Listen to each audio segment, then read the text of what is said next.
अस्सलाम वालेकुम dear little stars, कैसे हैं आप सब। उम्मीद करती हूँ सब ठीक ठाक होंगे। डियर स्टार्स, आज हम उर्दू में 11 का पहाड़ा पढ़ना सीखेंगे, तो चलें क्लास शुरू करते हैं।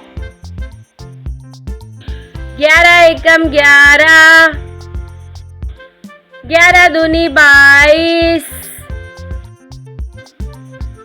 11 तिया 33, 11 चौक 44,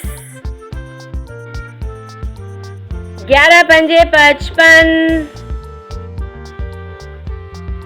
11 छिक 66, 11 सते 77, 11 अठे 88, 11 निम्ने 99, 11 दाएं 110। डियर स्टार्स, उम्मीद करती हूँ आपको 11 का पहाड़ा उर्दू में अच्छे से याद हो गया होगा। मिलती हूँ नेक्स्ट क्लास में, जब तक के लिए बाय बाय।